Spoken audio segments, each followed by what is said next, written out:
ഉദ്ദേശിക്കുന്നത് വെച്ചാൽ നിങ്ങളെ ഒരു വിസിറ്റർ വിസയിൽ ഇവിടെ കൊണ്ടുവരാം. ഓക്കെ, അതായത് നമ്മൾ നാട്ടിൽ നിന്ന് ആൾക്കാർ ഇങ്ങോട്ടേക്ക് ഡിപ്പെൻഡൻറ്റ് അല്ലെങ്കിൽ നമ്മുടെ പാരൻസോ കാര്യങ്ങളൊക്കെ ഇവിടെ ഉണ്ടെങ്കിൽ നമ്മൾ അവരെ വിസിറ്റിംഗ് വിസയിൽ ഇവിടെ 6 മാസം വരെ നമുക്ക് കൊണ്ടുവരാൻ പറ്റും. ഓക്കെ, അതുപോലൊരു വിസിറ്റിംഗ് വിസയിൽ നിങ്ങളെ കൊണ്ടുവരാം. അപ്പോൾ വിസിറ്റിംഗ് വിസ നിങ്ങൾക്ക് കിട്ടണം എന്നുണ്ടെങ്കിൽ അല്ലെങ്കിൽ കിട്ടിയതിന് ശേഷം മാത്രമേ നമുക്കൊരു കൺഫർമേഷൻ പറയാൻ പറ്റൂ ആ വിസ കിട്ടി എന്നുള്ള കാര്യം. ബിക്കോസ് നിങ്ങൾ ഓൾറെഡി ഒരു നഴ്സിംഗ് കാറ്റഗറിയിലും ജോബ് കാറ്റഗറിയിലും ഉള്ളതുകൊണ്ട് UK ഗവൺമെൻറ് നിങ്ങളുടെ വിസ അപ്രൂവ് ചെയ്യുന്നതിന് തന്നെ ഹോം ഓഫീസ് നിങ്ങളുടെ വിസ അപ്രൂവ് ചെയ്യുന്നതിന് മുന്നേ തന്നെ അതിൻ്റെ പ്രോപ്പർ സ്ക്രൂട്ടിനി നടത്തും.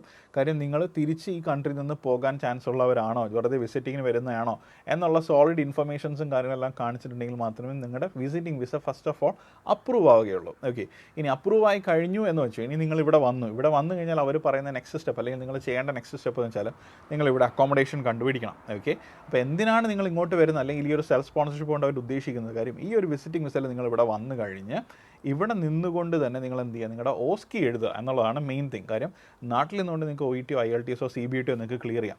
പക്ഷേ നിങ്ങളുടെ ഫർദർ NMC രജിസ്ട്രേഷൻ നിങ്ങൾക്ക് കംപ്ലീറ്റ് ആക്കണമെന്നുണ്ടെങ്കിൽ നിങ്ങൾക്ക് UK വന്നിട്ടുണ്ടെങ്കിൽ ഓസ്കി എക്സാം എഴുതാൻ പറ്റുള്ളൂ. ഓക്കെ, അപ്പോൾ ഇവിടെ നിങ്ങൾ വന്നു കഴിഞ്ഞ് തന്നെ നിങ്ങൾ അക്കോമഡേഷൻ കണ്ടുപിടിക്കണം നിങ്ങൾക്ക് താമസിക്കാൻ വേണ്ടി. കാര്യം വിസിറ്റിംഗ് വിസയിൽ വന്നു കഴിഞ്ഞാൽ ഓക്കെ ഫൈൻ, നിങ്ങൾ ബാക്കി കാര്യങ്ങൾ നോക്കേണ്ടി വരും. അപ്പോൾ ഓസ്കിയുടെ ട്രെയിനിങ്ങിന് വേണ്ടിയിട്ടുള്ള കാര്യങ്ങൾ ഇതെല്ലാം നിങ്ങൾ സെൽഫ് ഫണ്ടിങ് ആണ്. ഏകദേശം 600-700 പൗണ്ട് അടുപ്പിച്ചാണ് ഒരു ഓസ്കി ട്രെയിനിങ്ങിന് വരുന്ന ഫീസ് എന്ന് പറയുന്നത്. ഇനി അതുപോലെ തന്നെ ഓസ്കിയുടെ എക്സാമിന് ഏകദേശം 800 പൗണ്ടിന് അടുപ്പിച്ചാണ്. ഇത് ഞാൻ പറയുന്നത് 700 പൗണ്ട് എന്ന് പറയുമ്പോൾ ഏകദേശം ഒരു 70,000 റുപ്പീസ് ഇന്ത്യൻ റുപ്പീസ് കൂട്ടാം. എന്നിട്ട് അതുപോലെ തന്നെ ഒരു 800 പൗണ്ട് എക്സാം ഫീസ് ഓസ്കി എന്ന് പറയുമ്പോൾ തന്നെ ഏകദേശം ഒരു 80,000 രൂപ കൂട്ടാം.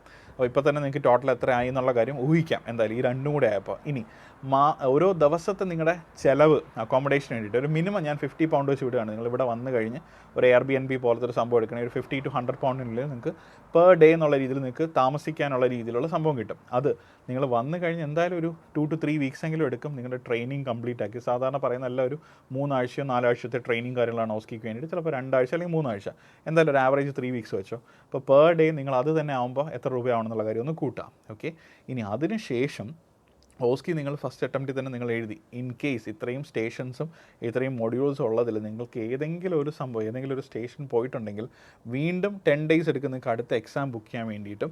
അതിന് നിങ്ങൾക്ക് വീണ്ടും അക്കോമഡേഷൻ കാര്യങ്ങളെല്ലാം കണ്ടുപിടിക്കണം. ആ എക്സാം വീണ്ടും റീബുക്ക് ചെയ്യുന്നതിന് വേണ്ടിയിട്ടുള്ള കാശ് ചിലവ് കാര്യങ്ങളെല്ലാം തന്നെ അതെല്ലാം വരും. പിന്നെ ഈ അക്കോമഡേഷൻ മാത്രമല്ല നിങ്ങളുടെ ഫുഡിൻ്റെ ചിലവും കാര്യങ്ങളെല്ലാം തന്നെ സെപ്പറേറ്റ് വരും. ഓക്കെ, അപ്പോൾ ഇതെല്ലാം കൂടെ തന്നെ ഏകദേശം ഒരു 4 to 5 lakhs ഒരു 5 to 6 lakhs അടുപ്പിച്ച് തന്നെ നിങ്ങളുടെ കയ്യിൽ നിന്ന് ചിലവാകുന്നുണ്ട്. പിന്നെ ഇങ്ങോട്ടേക്ക് വരുന്നതിനുള്ള വിസയുടെ ചിലവ്, പിന്നെ അതുപോലെ തന്നെ ഫ്ലൈറ്റ് ബുക്ക് ചെയ്യുന്ന ഇങ്ങോട്ടും ടു ആൻഡ് ഫ്രോ ഫ്ലൈറ്റ് പോകുന്നതിന് വരുന്നതിന് വേണ്ടിയുള്ള ചിലവ്, ഈ കാര്യങ്ങളെല്ലാം കൂടി ഉണ്ട്. ഇതൊന്നും കൂടാതെ തന്നെ നിങ്ങൾ വിസിറ്റിംഗ് വിസയിലാണ് വരുന്നത്. അപ്പം ഒരു രീതിയിൽ നിങ്ങൾക്ക് ഇവിടെ ജോലിയോ കാര്യങ്ങളോ ഒന്നും ചെയ്യാൻ പറ്റത്തില്ല. നിങ്ങളിതെല്ലാം തന്നെ സ്വന്തമായിട്ട് സെൽഫ് ഫണ്ട് ചെയ്ത് ഇത്രയൊരു എമൗണ്ട് ഒരു 5 to 6 lakhs അടുപ്പിച്ചെങ്കിലും നിങ്ങളുടെ കയ്യിൽ ഉണ്ടെങ്കിൽ മാത്രമായിരിക്കും നിങ്ങൾക്ക് ഈ കാര്യങ്ങളെല്ലാം ചെയ്യാൻ പറ്റുക. ഓക്കെ, അപ്പോൾ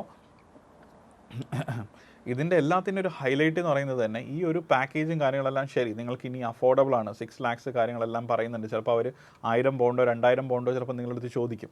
ഇതെല്ലാം നിങ്ങൾ കൊടുത്തു എന്ന് വെച്ചാൽ ഓസ്കിയുടെ ട്രെയിനിങ്ങിനും കാര്യത്തിനൊക്കെ വേണ്ടിയിട്ട് ഇത് കൊടുത്തു കഴിഞ്ഞാൽ നിങ്ങളുടെ വിസ അക്സെപ്റ്റ് ആവും എന്നുള്ള കാര്യത്തിന് യാതൊരു ഗ്യാരണ്ടി ഇല്ല അൺടിൽ നിങ്ങൾക്കത് സ്റ്റാമ്പ് ചെയ്ത് കിട്ടുന്നതിന് മുന്നേ വരെ എന്തായാലും. ഓക്കെ, ബിക്കോസ് ആ ഒരു പ്രോസസ്സ് എന്ന് പറയുന്നത് ഒരു കംപ്ലീറ്റ് സ്ക്രൂട്ടിനിയാണ്. എന്ന് വെച്ചാൽ ഗവൺമെൻറ് കംപ്ലീറ്റ് ആയിട്ട് നോക്കി, ഹോം ഓഫീസ് നോക്കി നിങ്ങൾ എലിജിബിൾ ആണോ, എന്തിനാണ് നിങ്ങൾ ഈ ഒരു കൺട്രിയിലേക്ക് വിസിറ്റിംഗ് വിസയ്ക്ക് വരുന്നത് എന്നുള്ള കാര്യം ക്ലിയർ ആയിട്ട് അവിടെ വേണം.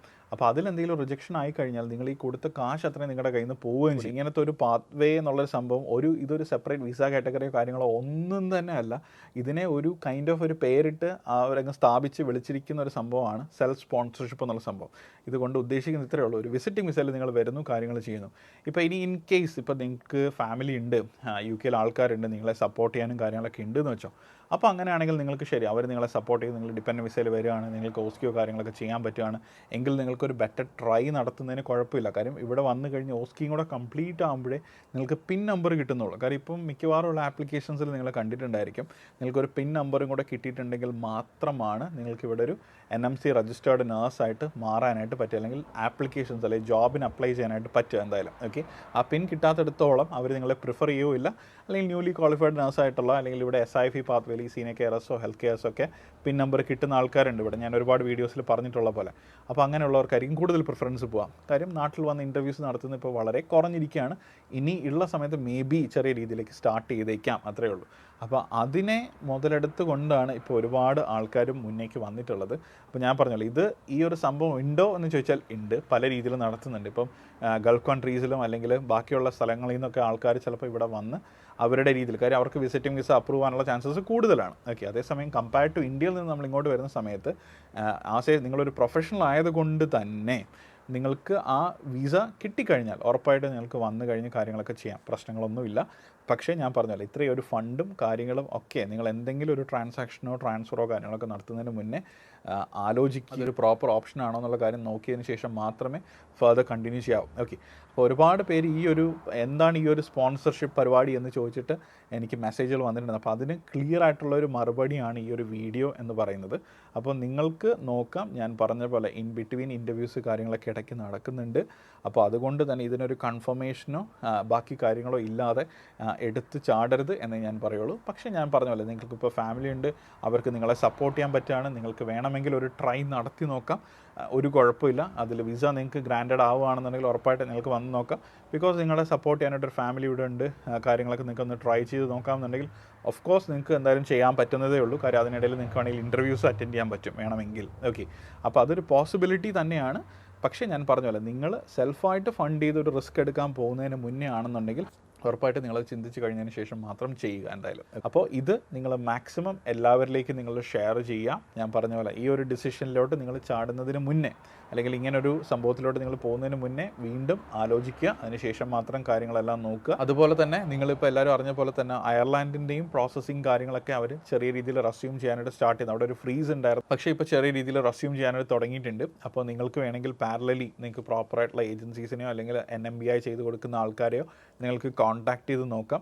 അങ്ങനെയുള്ളൊരു ഓപ്ഷൻ കൊണ്ട് നിങ്ങൾക്ക് എൻ്റെ കൂടെ പാരലലി ട്രൈ ചെയ്യാവുന്ന. ഞാൻ കഴിഞ്ഞ വീഡിയോയിൽ പറഞ്ഞ പോലെ നിങ്ങൾ ഇപ്പോൾ ഒരു ജോബിലല്ല എന്നുണ്ടെങ്കിൽ ഒരു പെർമനൻറ്റ് ജോബിലോട്ടോ ഒരു ടെമ്പററി ജോബിലോട്ടോ നിങ്ങൾ കയറുക. നിങ്ങളൊരു സ്റ്റിൽ വർക്കിംഗ് അല്ലെങ്കിൽ ഒരു ക്ലിനിക്കൽ എക്സ്പീരിയൻസ് വേണം എന്നുള്ളത് നിർബന്ധമാണ്. ബിക്കോസ് ക്രൈറ്റീരിയ നിങ്ങൾ ഇൻ്റർവ്യൂ നടത്തുന്ന സമയത്ത്, ഷോർട്ട് ലിസ്റ്റിങ്ങിൻ്റെ സമയത്ത് ഇപ്പോൾ വലിയൊരു കോമ്പറ്റീഷനാണ്. അപ്പോൾ നിങ്ങൾക്ക് ഹ്യൂജ് ഒരു employment gap more than 6 months more than 8 months ഒക്കെ വന്നിട്ടുണ്ടെങ്കിൽ നിങ്ങളെ കൺസിഡർ ചെയ്യാനുള്ള ചാൻസസ് വളരെ കുറവാണ്. ബിക്കോസ് കോമ്പറ്റീഷൻ അത്രയും ഉണ്ട്.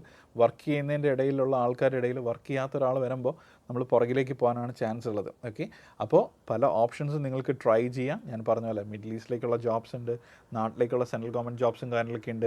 ഈ കാര്യങ്ങളെല്ലാം ഇൻ ബിറ്റ്വീൻ നടക്കുന്നതിനോടൊപ്പം തന്നെ UK-ലേക്കുള്ള ഇൻ്റർവ്യൂസ് വരുമ്പോൾ നിങ്ങൾക്ക് ട്രൈ ചെയ്യാവുന്നതേ ഉള്ളൂ. എന്തായാലും ഇതായിട്ട് ഫ്രഷ് ആയിട്ട് പഠിച്ചിറങ്ങിയ കുട്ടികളാണെന്നുണ്ടെങ്കിൽ നിങ്ങൾ OET സെൽഫ് സ്റ്റഡി കാര്യങ്ങളൊക്കെ മാക്സിമം നിങ്ങൾ പ്രിഫർ ചെയ്ത് സ്വന്തമായിട്ട് പഠിക്കാനായിട്ട് നോക്കുക. നമുക്ക് അതിൻ്റെ ഒരുപാട് കൺസേൺ ആയിട്ടുള്ള ഫ്രീ ഗ്രൂപ്പ്സും കാര്യങ്ങളൊക്കെ ഉണ്ട്. ദെൻ അതിനോടൊപ്പം നിങ്ങൾ ക്ലിനിക്കൽ എക്സ്പീരിയൻസും കൂടെ ആദ്യം അറ്റൈൻ ചെയ്യാനായിട്ട് നോക്കാം. ഞാൻ വീണ്ടും പറയുന്നതിൻ്റെ റീസൺ എന്ന് വെച്ചാൽ നിങ്ങളൊരു ബാക്കപ്പ് വേണം എന്തായാലും. ഓക്കെ, അപ്പോഴായിരിക്കും നമുക്ക് ഇൻ്റർവ്യൂസിന് നമുക്ക് സക്സസ്ഫുൾ ആവാൻ പറ്റുക. ഇപ്പോൾ ബാക്കിയെല്ലാം കഴിഞ്ഞിരിക്കുന്നവരാണെങ്കിൽ നിങ്ങളുടെ NMC രജിസ്ട്രേഷനും CBT അടക്കം നിങ്ങൾ റെഡി ആയിട്ടിരിക്കുക. ബിക്കോസ് ഇപ്പോൾ വരുന്ന ഇൻ്റർവ്യൂസ് എല്ലാം തന്നെ ഇമ്മീഡിയറ്റ് ഡിപ്ലോയ്മെൻറ്റ് എന്നുള്ള രീതിയിലാണ് വരുന്നത് എന്തായാലും. ഓക്കെ, അപ്പോൾ ഇതേപോലത്തെ ഇൻഫോർമേറ്റീവ് വീഡിയോസോ അല്ലെങ്കിൽ അപ്കമിങ് ഇൻ്റർവ്യൂസിൻ്റെ അപ്ഡേറ്റ്സോ കാര്യങ്ങളെല്ലാം തന്നെ ഞാൻ നമ്മുടെ ചാനലിൽ അപ്ഡേറ്റ് ചെയ്യുന്നതായിരിക്കും. അപ്പോൾ നെക്സ്റ്റ് ഒരു ഇൻഫോർമേറ്റീവ് വീഡിയോ ആയിട്ട് നമുക്ക് വീണ്ടും കാണാം. അതുവരെ it's me Yadukrishna signing off from മല്ലൂന, സിംഗപ്പൂർ. ബൈ.